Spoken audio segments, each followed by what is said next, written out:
कौन है उधर? कौन है उधर? कौन है?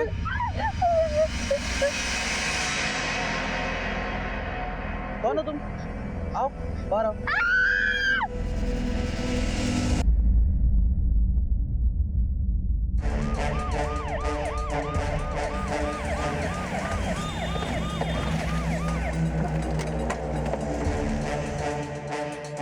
पानी भरने देखे तो आवाज आ रहा था रोने का है। हम बोले यार बिल्ली बुल्ली होगी कुछ कर, समझ में नहीं आया मेरे को। और बोले जाकर देखते हैं एक बार। देखे कहाँ पे है लड़की? मैडम मैंने फोन किया था, ये इस जगह पे लड़की, वो देखिए।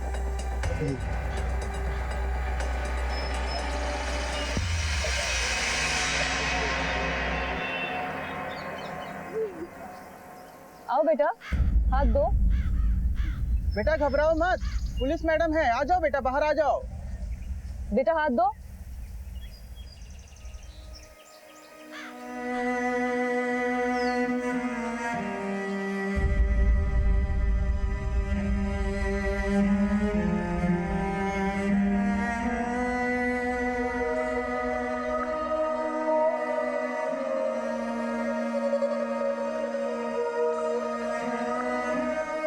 बेटा आराम से उठो।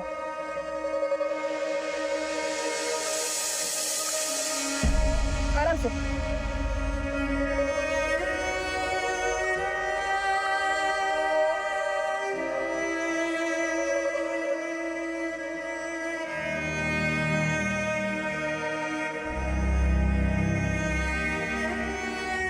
मैडम लगता है बेचारी देख नहीं सकती।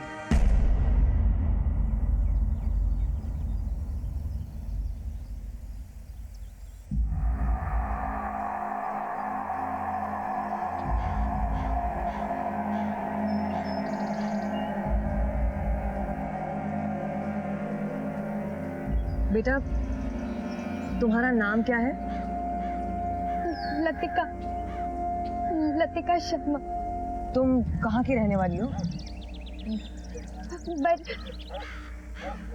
बरेली। बरेली उत्तर प्रदेश में है ना? बरेली में कहाँ? रामलीला मैदान के पीछे दूसरी गली। तो बेटा यहाँ पर किसके साथ रहती हो? अंकल आंटी के साथ। और कहाँ रहती हो? मोती नगर। ठीक है बेटा। तिवारी इसके घर का पता करो और खबर करो। Okay ma'am. और इसको पुलिस स्टेशन लेके जाओ। ठीक है। जय हिंद सर। सर लड़की बहुत घबराई हुई लग रही है। या तो ये घर से भाग के आई है या फिर कोई और ही मांझ रहा है।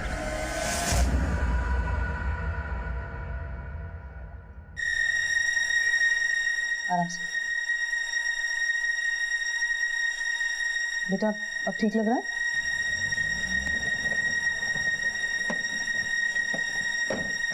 लड़की कहाँ है? सर अब कैसी है? ठीक है सर।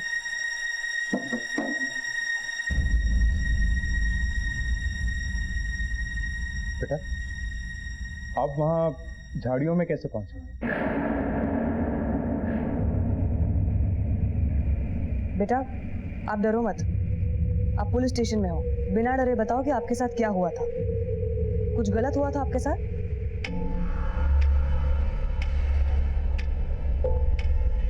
नहीं, हमारे साथ कुछ नहीं हुआ।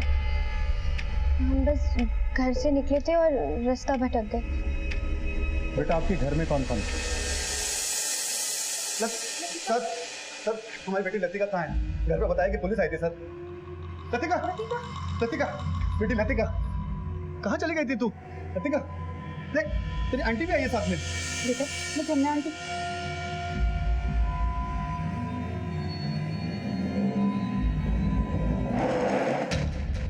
आप लोग क्या लगते हैं इसके?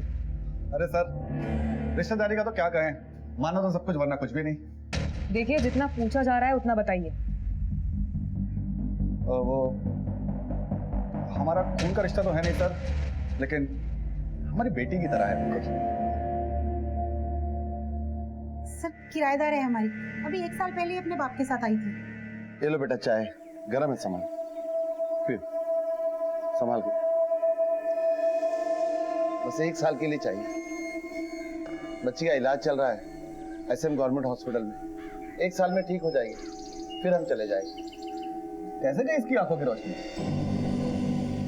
कुछ महीने पहले बिल्कुल ठीक थी। एक दिन अचानक सांस का दौरा पड़ा। डॉक्टर ने कहा कि अस्थमा की शुरुआत है, और फिर अस्थमा की गलत दवाई दे दी, उसी का साइड इफेक्ट हो गया और धीरे धीरे बच्ची की आंखों की रोशनी चली गई। कोई परिवार वाला घर मिल जाएगा तो अच्छा रहेगा, ताकि मैं काम पे जाऊं तो बच्ची कम से कम घर में सेफ रहे। इसलिए आप लोगों के पास चला है। लेकिन हर महीने का किराया 3000 रुपये है। अब देखिए बहन जी, मैं होटल में खाना बनाने का काम करता हूँ, मेरी इतनी कमाई नहीं है। मैं 2000 रुपए दे पाऊंगा। 2000 में तो नहीं होगा। चलो मम्मी मैं आता हूँ।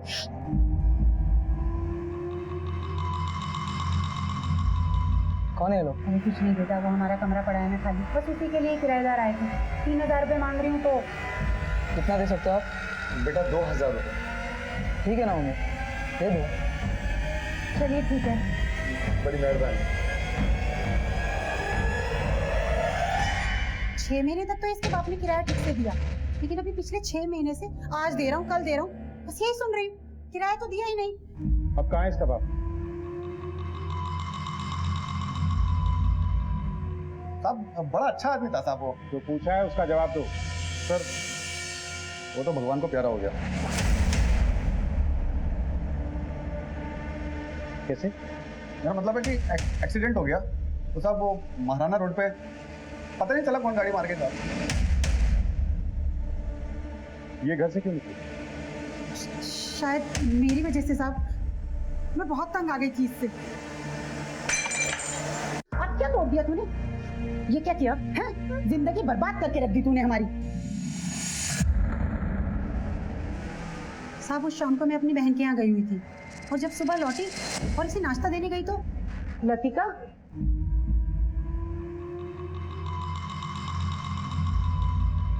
लतिका सर वो लगता है कि लतिका ने बात दिल पे ले ली, इसलिए। बेटा ये सच है? हाँ सर। शर्म आनी चाहिए तुम लोगों को। एक लाचार लड़की को इतना दुत्कारा कि वो घर छोड़ने के लिए मजबूर हो गई। अरे क्या बात कर रहे हैं सर, इतनी प्यारी बच्ची है। हाँ अरे डरो मत, चमना चमना आंटी हूँ, चमना आंटी। अरे बेटा अगर कोई गलती हो गई हो तो माँ समझ के माफ कर दो और चलो अपने घर। चलोगी ना? बेटा आप इनके साथ जाना चाहती है? हाँ सर जी। ठीक है, तुम लोग ले जा सकते हो उसको, लेकिन अब की बार अगर शिकायत आई ना तो बात थोड़ी बड़ी हो जाएगी। नहीं तब कोई शिकायत नहीं आएगी, हम पूरा ध्यान रखेंगे इसका।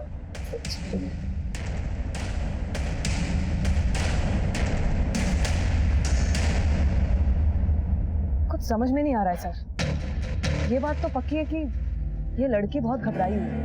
सर हो सकता है कि वो अपने पिता की मौत की वजह से अभी भी डिप्रेशन में हो, या फिर हो सकता है कि अपने ना देखने की वजह से वो अभी भी परेशान है, या फिर ऐसा भी हो सकता है कि फैमिली की हरकतों की वजह से वो बहुत परेशान है। Prabha, yes sir. एक होम फॉर चिल्ड्रन है सलामत, वहाँ एक साइकेट्रिस्ट है अमरीन। इस अमरीन को बच्ची के घर में भेजो। मुझे लगता है ये लड़की ट्रॉमा में है, बात अगर कुछ और है तो काउंसलिंग से सामने आ जाएगी। और हाँ, ये भी पता करो कि वाकई इसके बाप का एक्सीडेंट हुआ था, और अगर हुआ था तो कहाँ हुआ था, उसके बरेली वाले एड्रेस पे भेजो। जी सर।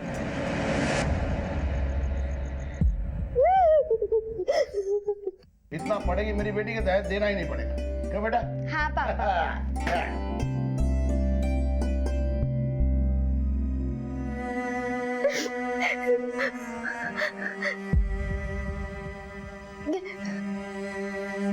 बेटा ये माता रानी का आशीर्वाद है, इसे हमेशा अपने पास रखना, तुम पे कभी कोई मुसीबत नहीं आएगी। हे माता। माँ की याद आ गई। जब मैं उनकी साड़ी छूती थी ना तो ऐसे ही लगता था। अब उसे याद करके क्या होगा? मगर पापा अपनी माँ को। लतिका, मैंने बोला ना मेरे पास और कोई रास्ता नहीं था। चल अभी सब छोड़, तू हरी चुन्नी को अपने माथे से लगा, समझी?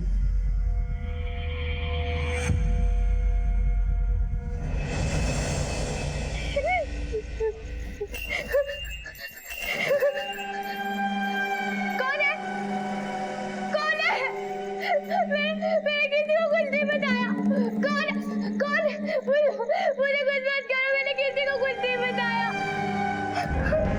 किसी को बताने की कोशिश करना भी मत, वरना तेरे साथ क्या हो सकता है तू जानती नहीं है। समझी? सो जा और दरवाजा बंद कर लेना, कोई भी आ सकता है।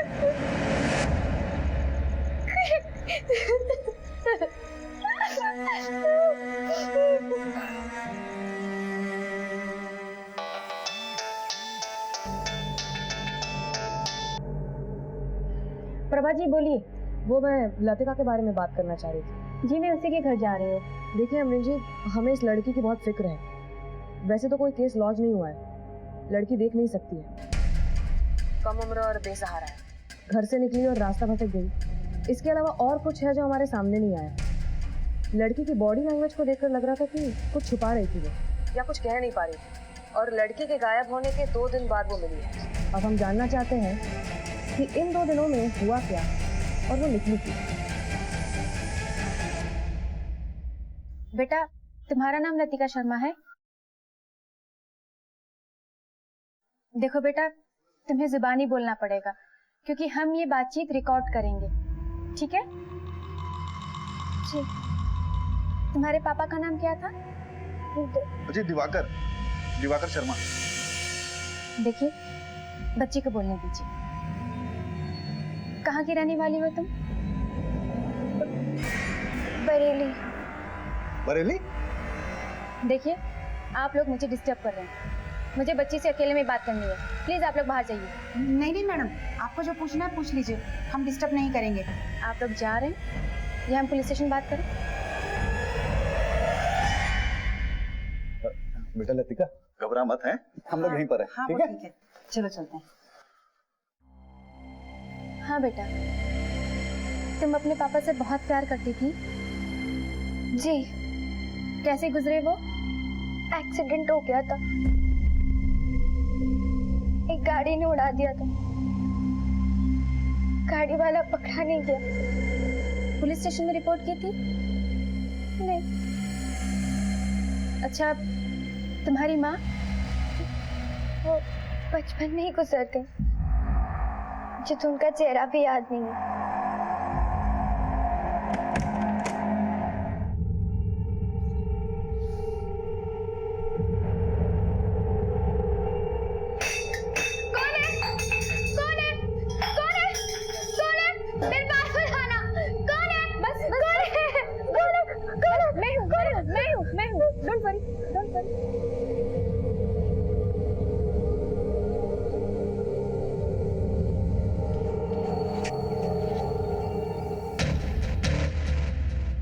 बताओ बेटा, आपके साथ क्या हुआ था?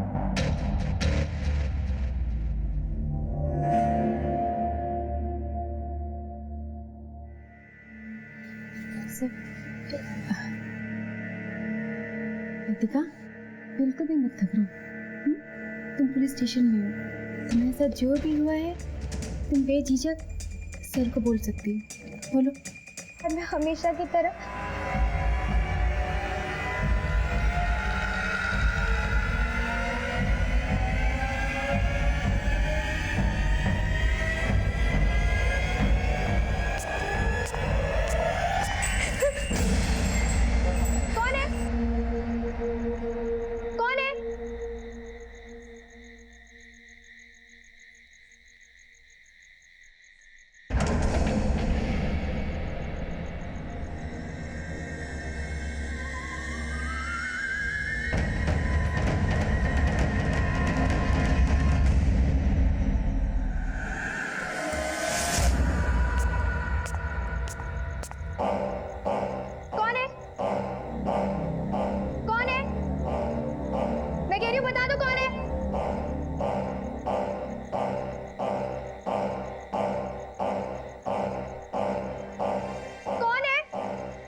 अगर चिल्लाएगी तो जान से जाएगी। बेचारा मैं कौन हूँ?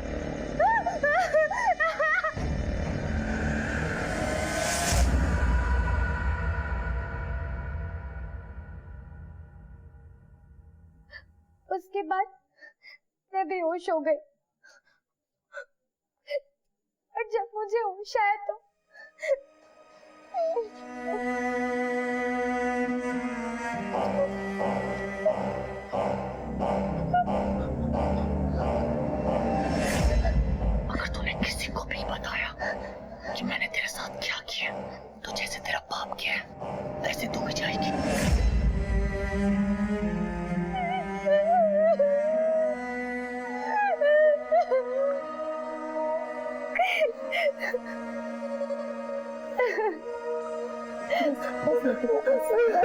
बस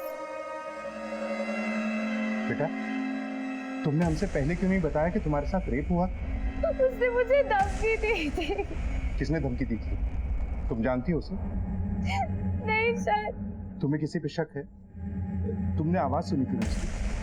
मुझे नहीं पता सर, वो बहुत फुसफुसा के बात कर रहा था, मैं नहीं पहचान पाई।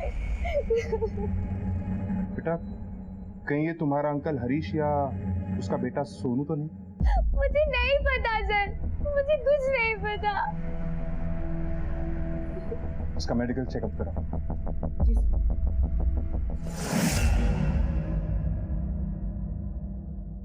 इस लड़की के गांव से पता करो, इसका कोई रिश्तेदार है क्या? सर लड़की का कहना है कि उसका कोई नहीं है, एक फादर थे जो अब नहीं है। लेकिन ऐसा तो हो ही नहीं सकता, कोई तो होगा, चाहे दूर का ही रिश्तेदार से। अगर इस लड़की को किसी अनाथ आश्रम या एनजीओ को सौंपना है तो इनमें से किसी एक का होना जरूरी है। Okay sir. और जिन लोगों के यहाँ ये लड़की रहती है वो लोग कहाँ हैं? सर अंदर बैठो। साहब, हमारी बच्ची ठीक तो है ना? हमें बड़ी चिंता हो रही है उसकी साहब। अगर एक भी नौटंकी वाली बात की तो इतनी सेवा करेंगे कि जब तक जिंदा हो सीधे से बोलोगे। लड़की घर से बाहर क्यों गई? साहब, आप तो जानते हैं कि उसे दिखाई नहीं देता था। हो सकता है कि घूमने गई हो और रास्ता भटक गई हो। लड़की अकेले घर से बाहर क्यों गई थी? साहब, मैं बताता हूँ। मेरी माँ ने उसे बाहर निकाला था। मेरी माँ को शक था कि मेरा और उस लड़की का कोई चक्कर चल रहा है, तो कभी शक था कि मेरे पापा का उस पर कोई नजर है। अरे बेटा, ये तो क्या बोले जा रहा है? भगवान से तो डर। सोनू तो पागल हो गया। क्यों मैडम, क्या बोल रही? मैं मानती हूँ कि मुझे वो लड़की अच्छी नहीं लगती थी, सिर्फ इसलिए कि उसका बाप अच्छे से किराया नहीं देता था टाइम पे। नहीं, इसे भी लेके जाओ। साहब मैंने कुछ नहीं किया। इसने कुछ नहीं किया, इसको कुछ भी नहीं पता। सर इसे छोड़ दीजिए, मैं आपको सब सच बता देती हूँ। मैंने कितनी बार कहा था अपने पति से कि इस लड़की को किसी अनाथ आश्रम में छोड़ देते हैं, पर वो मेरी बात सुनने के लिए तैयार ही नहीं थे। और उस रात अपनी बहन के घर जाने से पहले मैंने अपने पति को लतिका के कमरे से बाहर निकलते हुए देखा। मैंने उस लड़की के साथ कोई गलत काम नहीं किया साहब। मैं तो उसे अपनी बेटी की तरह मानता हूँ साहब। गंगा माँ की कसम साहब,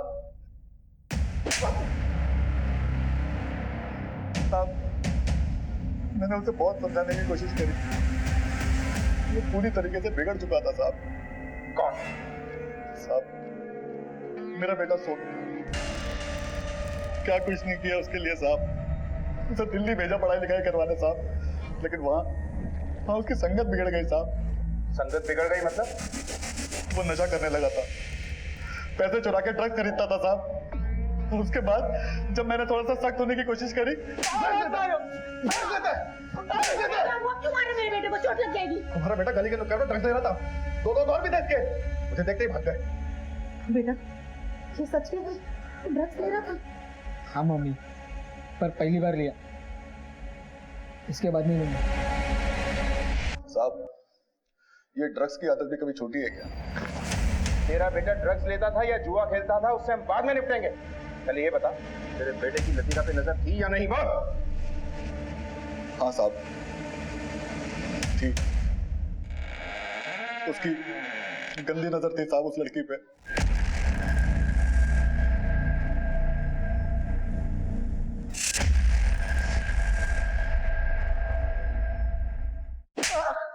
उस रात उसके कमरे में क्या लेने गया था तू? घर में पैसे नहीं थे और मुझे नशा करने के लिए पैसे चाहिए। मुझे पता था उसके बाप ने उसके लिए घर में कहाँ पैसे छुपा के रखे थे। कौन है? कौन है? कौन है?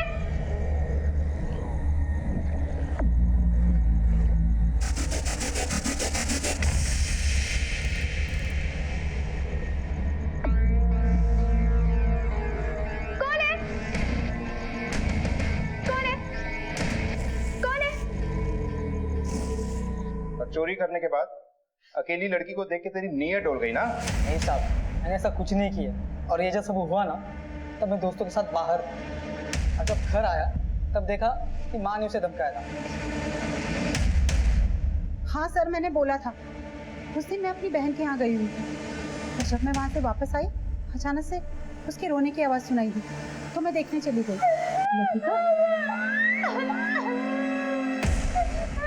हे भगवान, क्या हुआ लतिका? आंटी कोई कमरे में आया था और उसने मेरे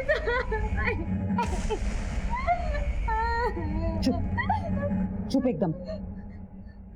देख लतिका, सुबह होने से पहले यहाँ से कहीं ना कहीं चली जा, वरना तुझे ऐसी जगह छोड़कर आऊंगी तुझे खुद भी नहीं पता होगा कि तू कहाँ पर है, समझी? अगर ये जो कुकर्म तूने किया है ना, इसके बारे में किसी को बताने की कोशिश भी मत करना। चुप कर जा एकदम। एक बेसहारा लड़की को तुमने घर से बाहर निकाल दिया, उसके साथ गलत हुआ और तुमने उल्टा उसी पे इल्जाम लगाया कि उसने कुकर्म किया। शर्म आनी चाहिए तुम्हें। हाँ सर, मुझे शर्म आनी चाहिए, लेकिन क्या करती, ये हादसा मेरे घर में हुआ था और मुझे शक था कि ये काम मेरे पति और मेरे बेटे का भी हो सकता है, और सर इसीलिए मैं पुलिस में नहीं गई। ले जाओ इसे भी लॉकअप में। पर सर मैंने तो सब कुछ बता दिया ना सर। पुलिस के सामने अब तक लतिका के बलात्कार के मामले में हरीश और सोनू के नाम सामने आए थे, लेकिन कोई ठोस सबूत हाथ नहीं लगे थे, इसलिए उन्हें हिरासत में रखा गया था। हरीश, सोनू और जमुना, तीनों के कॉल रिकॉर्ड चेक करो, पता करो कि जिस रात कथित रेप हुआ तीनों में से कौन कहाँ था। सर, ये लड़की की मेडिकल रिपोर्ट। एक बात और सर, बरेली पुलिस स्टेशन से खबर आई है लड़की ने जो पता दिया वो फर्जी है। बरेली में ऐसी कोई जगह ही नहीं है।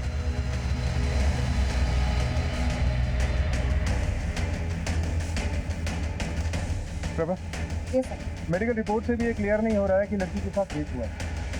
वो शायद इसलिए कि ये घटना के 3 दिन बाद मेडिकल टेस्ट हुआ। सर एक मिनट, मुझे याद है जब मैं इस लड़की को पहली बार पार्क में देखी तो मैंने इसको पूछा था कि ये कहाँ की रहने वाली है। बरेली। क्या ये पॉसिबल है कि ये झूठ बोल रही है या कुछ छुपा रही है? मगर क्या छुपा सकती है और किसके लिए? इसका कोई नहीं, फादर की डेथ हो चुकी है। हाँ सर, मगर ये फादर की डेथ भी एक मिस्ट्री है। उस हिट एंड रन में कोई पकड़ा नहीं गया और अब इस रेप में भी हम अंधेरे में हैं। प्रभा, ये लतिका जहाँ रहती है वहाँ आसपास सीसीटीवी कैमरा है? एग्जैक्ट आइडिया नहीं है सर, मैं पता करती हूँ। और क्या ये लतिका कोई सेलफोन यूज करती? नहीं सर।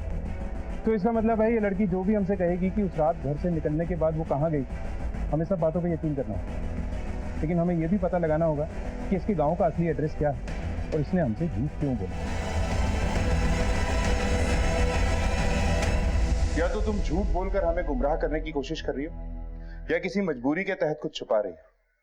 और बेटा, दोनों ही सूरतों में तुम मुसीबत में।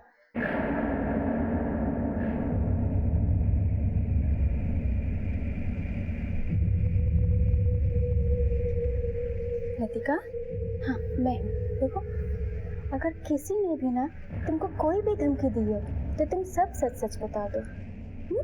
मैं हूँ तुम्हारे साथ, बोलो तुम। मुझे किसी ने कोई धमकी नहीं दी थी सिवाय उस आदमी के जिसने मुझे कहा था कि अगर मैंने किसी को कुछ भी बताया, अगर तूने किसी को भी बताया कि मैंने तेरे साथ क्या किया, तो जैसे तेरा बाप किया वैसे तू भी जाएगी। तो तुमने गांव का पता गलत क्यों बताया? मैंने झूठ नहीं बोला था। पापा के साथ गांव छोड़े हुए मुझे काफी वक्त हो गया, मुझे कुछ याद नहीं था, तो मुझे याद था मैंने बता दिया। लतिका, तुम झूठ बोल रही हो। मैं झूठ नहीं बोल रही हूँ, मैं झूठ नहीं बोल रही हूँ, मैं झूठ नहीं बोल रही हूँ।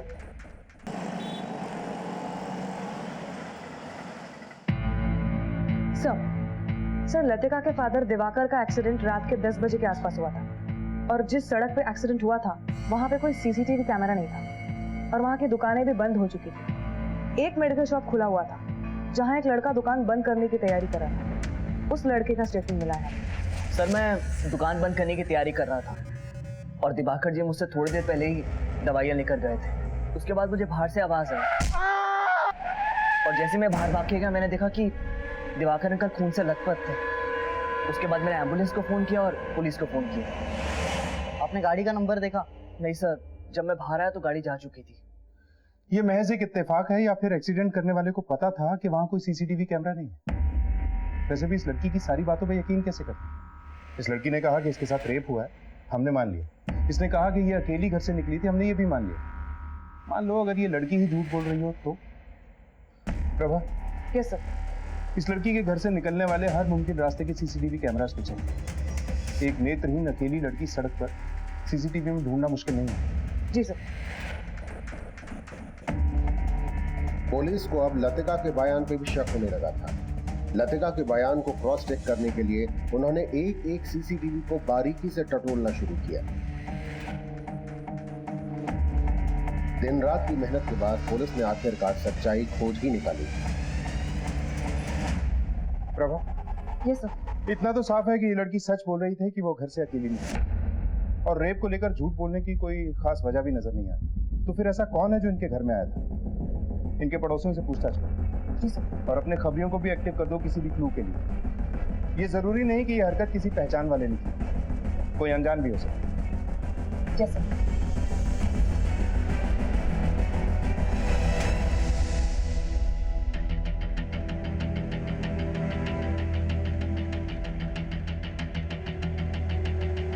इस लड़की को देखा है? हाँ सर, इनके पिताजी हमारे यहाँ पे काम किया करते थे, लेकिन बाद में उनको निकाल दिया गया। सर चोरी करेंगे तो रखेंगे नहीं ना सर। लेकिन सर बाद में पता चला था कि उसकी बेटी के लिए उसने खाना चुराया था। अच्छा आदमी था साहब, लेकिन फंस गया बेचारा। बहुत मेहनती भी था साहब, उसकी किसी से दुश्मनी नहीं हो सकती। बता रहा था कि बेरी का रहने वाला था। पुलिस की कड़ी छानबीन से लतिका के असली गांव का पता चल गया और वहां पर एक टीम तहकीकात के लिए रवाना हुई।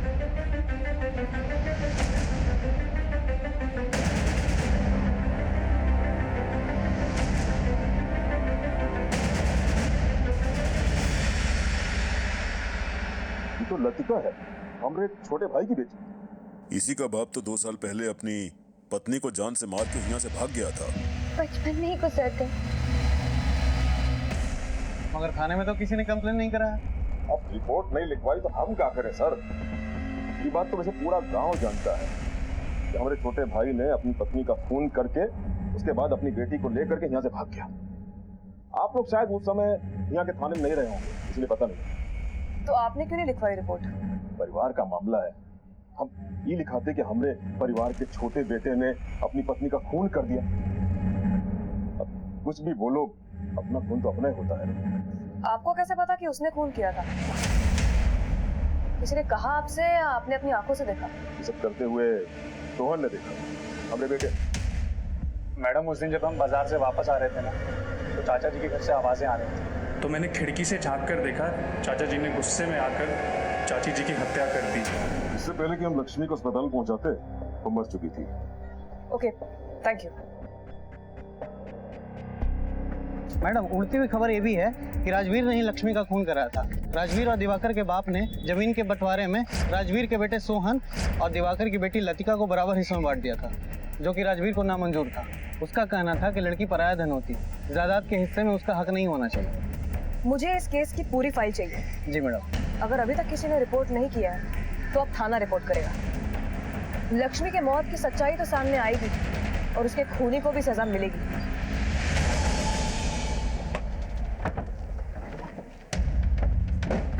सर, बेरी से कोई खबर? यस सर, ये लतिका की माँ की मर्डर केस फाइल है। बेरी पुलिस का कहना है कि वो ये केस फिर से ओपन कर रहे हैं। इसमें उन सबकी तस्वीरें हैं। ये राजवीर, दिवाकर का बड़ा भाई, और ये सोहन, राजवीर का बेटा। ठीक है, इन सबको पुलिस स्टेशन बुलवाओ। पापा के साथ चलना कितना अच्छा लगता है। अब डर नहीं लगता ना? ऐसे तुमको खुद कोशिश करनी पड़ेगी, है ना? ठीक है? हाँ? पापा, नहीं नहीं नहीं, पापा मुझे छोड़ के मत जाओ। नहीं सुनना। पापा मुझे छोड़ के मत जाओ। लतिका, क्या है बेटा? हाँ? तो पापा के पास जाना, तो पापा के पास जाना। बस बस बस।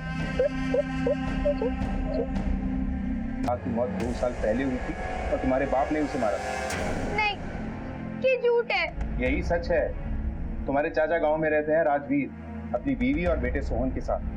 उन्हीं ने हमसे बताया कि तुम्हारे बाप ने तुम्हारी माँ का मर्डर किया और तुम्हें लेके भाग गया। नहीं, ये सच नहीं है। तो फिर सच क्या है? सच ये कि पापा माँ से बहुत प्यार करते थे। सोहन आया था किसी। क्यों? उससे कहा था कि मैं घर पे ना रहूं तो मैं आया करे। वही पेपर लेकर आया था, धमकी दे रहा था, कह रहा था साइन कर दो वरना बहुत बुरा होगा। मर जाऊंगा लेकिन लतिका की जमीन उसके नाम नहीं करूंगा। बाबूजी ने लतिका और सोहन में जमीन का बंटवारा बराबर बराबर किया था। कह रहा था लतिका की शादी की सारी जिम्मेदारी वही उठाएगा, दहेज में जितना भी खर्चा होगा वो सब करेगा, लेकिन जमीन उसको अपने नाम से चाहिए। दहेज? साले को दहेज के नाम पे अंदर करवा दूंगा और मेरी बेटी को दहेज की जरूरत ही नहीं पड़ेगी। हाँ, इतना पड़ेगी मेरी बेटी के दहेज देना ही नहीं पड़ेगा। क्यों बेटा? हाँ पापा। अब तुम क्यों टेंशन में बैठी हो? अब खाना खा लो। सच ये है कि पापा हम दोनों से बहुत प्यार करते थे। सोम भैया हमें परेशान करते थे, लेकिन जब पापा होते थे तो हमें कभी कोई फिक्र नहीं होती थी। मुझे लगता है कि सोम भैया ने माँ को मारा है।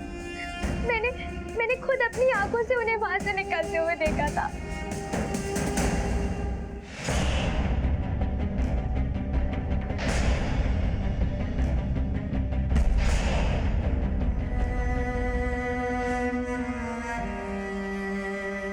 तो क्या जो तुम्हारे साथ हुआ वो भी सोहन है?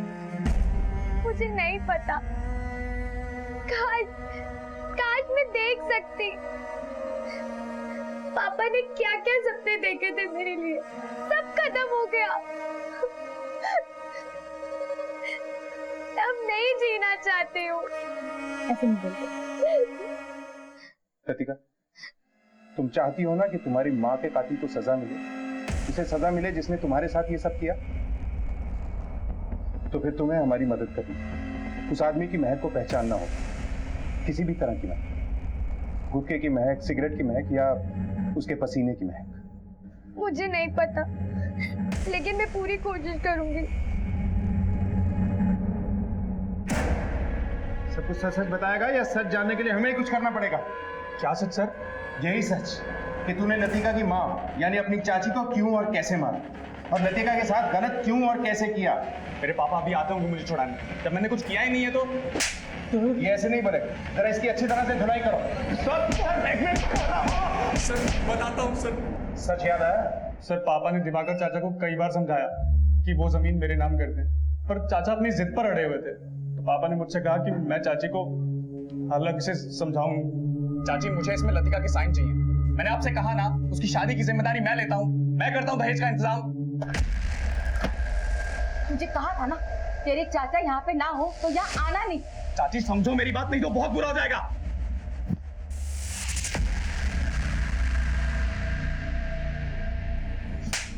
बदतमीज, चल जा यहाँ से। मेरे ऊपर आज तक किसी ने हाथ नहीं उठाया, तूने ठीक नहीं किया मुझ पर हाथ उठा के। तो देख मैं क्या करता हूँ। क्या कर रहे हो तुम? सर मैंने जानबूझ के कुछ नहीं किया सर, वो गलती से हो गया। गलती से तूने अपनी चाची को मार डाला? और क्या क्या किया गलती से? सर और कुछ नहीं किया सर मैंने। मैं बताता हूँ। तुम बाप बेटा को जब ये पता चला कि कोर्ट में उनके साइन लगेंगे या डेथ सर्टिफिकेट, तो तुम दोनों ने उन्हें ढूंढना शुरू किया या नहीं? किया या नहीं किया? हाँ सर, मैंने अपने पहचान वालों को कांटेक्ट किया, तो हमारे एक दूर के रिश्तेदार मुंबई में रहते हैं। सर मैंने उनको फोन किया तो दिवाकर भैया, अरे वो यहीं रह रहे थे, हम ही ने तो उनको मकान दिलवाया किराए पे। लेकिन बेटा बहुत बुरा हुआ उनके साथ। क्या हुआ? अरे उनकी बेटी है ना लतिका, उसे अस्थमा का प्रॉब्लम हो गया था, इलाज भी चल रहा था यहाँ पर। लेकिन बेटा डॉक्टर ने न जाने कौन सी गलत दवाई दे दी कि उसकी आंखों की रोशनी चली गई। क्या मतलब? मतलब ये कि अब वो देख नहीं सकती है। फिर तुमने उसे ढूंढ निकाला और अपने चाचा को एक्सीडेंट करके मार डाला? नहीं सर, मैंने दिवाकर चाचा को नहीं मारा सर, मैं तो संदीप चाचा को फोन करता रहा, तो उन्होंने कहा कि दिवाकर चाचा का फोन आया था और उन्होंने भिवानी का पता बताया था, पर सर वहाँ ताला लगा हुआ था। ताला जरूर लगा था, लेकिन हरीश के मेन गेट के साथ में ही लतिका के रूम की एंट्री भी थी। वहां से तू उस रूम में गया, लतिका अकेली थी और तूने उसके साथ रेप किया। मैं उसका रेप कैसे कर सकता हूँ सर, वो मेरी बहन है सर। और लतिका की माँ तेरी चाची थी, तू उस पर कोशिश कर सकता है? सर मेरा यकीन कीजिए, चाचा के गांव से आने के बाद मैं उनसे मिला तक नहीं, और जब मुझे पता चला कि लतिका की आंखों की रोशनी चली गई तो मैं उन दोनों को मारना नहीं चाहता था सर, मैं तो बस सौदा करना चाहता था, वो जमीन हमारे नाम कर दे बस। लतिका की मां की हत्या की गुत्थी तो पुलिस ने सुलझा ली थी, लेकिन लतिका के बलात्कार का मामला अब भी नहीं सुलझ पाया था। इसलिए इस उलझे हुए केस को सुलझाने के लिए एक अनोखा तरीका खोज निकाला गया। बेटा हम एक एक्सपेरिमेंट कर रहे हैं और आपको हमारा साथ देना होगा। आपके पास एक एक करके सब लोग आएंगे, आपके कान में कुछ फुसफुसाएंगे। आपको उनकी खुशबू से, उनकी आवाज से पहचानना है कि उनमें से वो कौन है जो उस रात तुम्हारे कमरे में आया था। लेकिन सर, लतिका जन्म से नेत्रहीन नहीं है। इसकी आंखों की रोशनी को गए हुए हार्डली 1 साल से ज्यादा हुआ होगा। इसकी वो इंद्रियां दूसरे फिजिकली चैलेंज लोगों की तरह स्ट्रॉन्ग नहीं हो सकती है। और फिर सर, लतिका को फिर से मेंटल ट्रॉमा में डालने की क्या जरूरत है? क्योंकि हमारे पास और कोई रास्ता नहीं। हमने सारे तरीके अपना लिए, बस यही एक तरीका बचा है। ऊपर से ये बच्ची देख भी नहीं सकती, लेकिन लतिका तुमको देखना होगा। अपनी सारी शक्तियों को इकट्ठा करके तुम्हें पहचानना होगा कि तुम्हारा मुजरिम कौन है।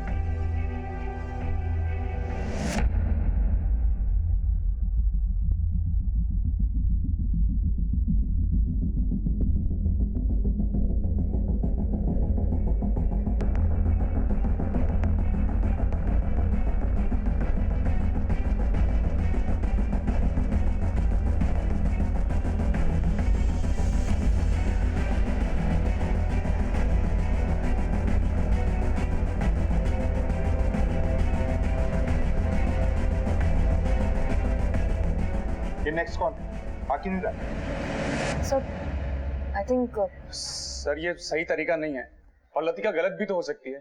सर वो मुझे फंसाने के लिए ना झूठ भी बोल सकती है कि मैंने उसका रेप किया है। चुपचाप अंदर चला जा, वरना लतिका की गवाही के बिना ही तुझ पे केस चला दूंगा। चल जा अंदर।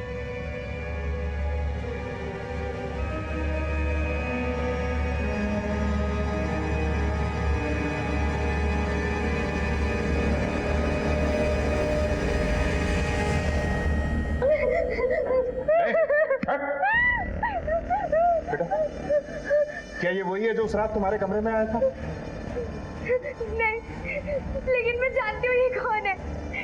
ये सोहन है, मेरा भाई। इसीलिए मेरी माँ को मारा है। ठीक है बेटे, तुम्हारे माँ के खून की सजा इसे जरूर मिलेगी, लेकिन फिलहाल हमारे लिए ये जानना जरूरी है कि उस रात तुम्हारे कमरे में कौन आया। Prabha, yes sir. उस रात के इन सबके कॉल रिकॉर्ड्स आ गए? Yes sir. Yadav, call record लेके आओ। इसे ले जाओ। नेक्स्ट को बोलो।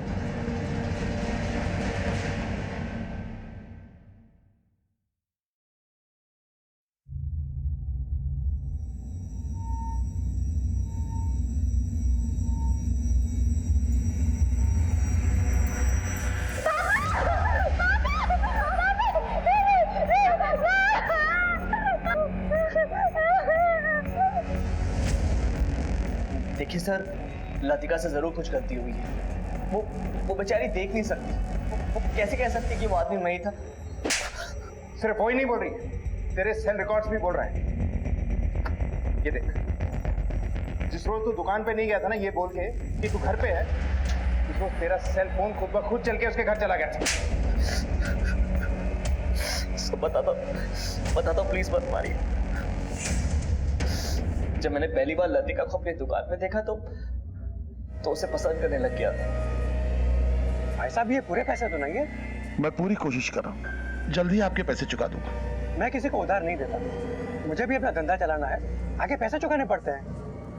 साहब जी, आप कहे तो मैं इनके पैसे दे देता हूँ। बेचारे मजबूर आदमी हैं और इनकी बेटी भी नहीं देख सकती।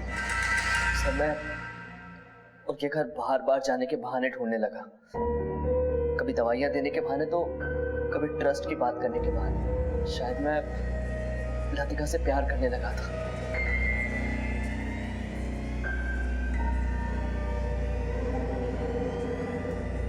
मुझे उसे देखने का दिल कर रहा था, इसलिए मैं वहां गया था।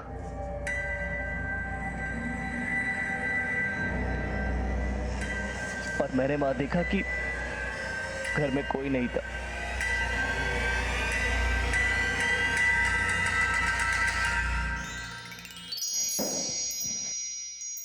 कौन है? मैं कह रही हूँ बता दो कौन है? कौन है? बिल्कुल चुप।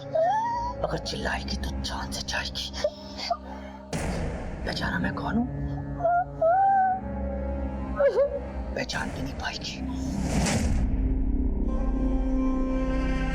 सर, जो हुआ अचानक से हुआ, मैंने कोई प्लान नहीं किया था। जब उस दिन मैंने लतिका को उस हालत में देखा तो मैं अपने ऊपर काबू नहीं कर पाया और उसके बाद मैं डर गया था। इसलिए मैंने राधिका को कहा कि अगर तूने किसी को बताया कि मैंने तेरे साथ क्या किया तो मैं दोबारा आऊंगा और ये सब तेरे साथ दोबारा करूंगा। सर, मैं लतिका से माफी मांगने के लिए तैयार हूँ और अपनी गलती का पश्चाताप करके उससे शादी करने के लिए भी तैयार हूँ। तू चाहे तो किसी की भी जिंदगी बर्बाद कर दे, और जब बात तेरे ऊपर आएगी तो सोचेगा दूसरों के बारे में। तू शादी करना चाहता है? शादी नहीं, हम तो बारात भी निकालेंगे तेरी।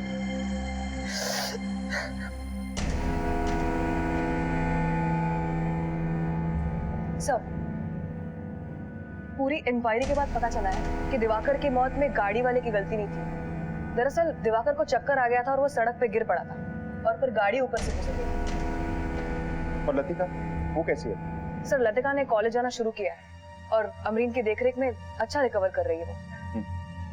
गुड। लाचार, कमजोर और मजबूर लोग दूसरों पर निर्भर होते हैं, लेकिन उनकी मजबूरी का हर कोई फायदा उठाता है।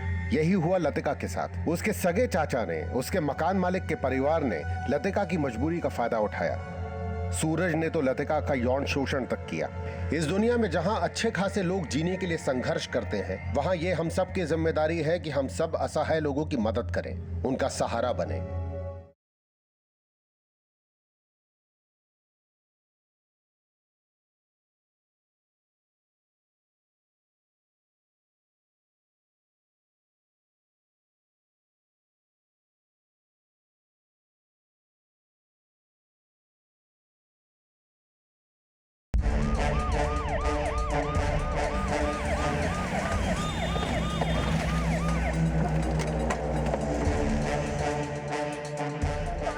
देखे तो आवाज आ रहा था रोने का है। हम बोले यार बिल्ली बुल्ली होगी कुछ, कर समझ में नहीं आया मेरे को। और बोले जाकर देखते हैं एक बार। देखो कहाँ पे है लड़की? मैडम, मैंने फोन किया था, ये इस जगह पे लड़की, वो देखिए।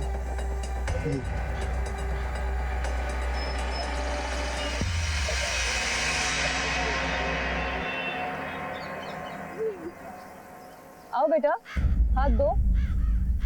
बेटा घबराओ मत, पुलिस मैडम है। आ जाओ बेटा, बाहर आ जाओ। बेटा हाथ दो।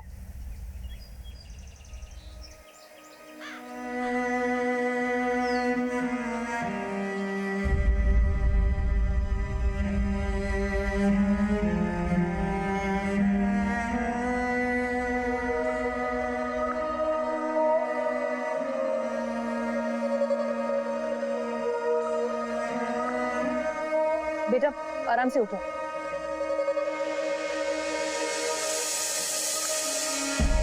आराम से।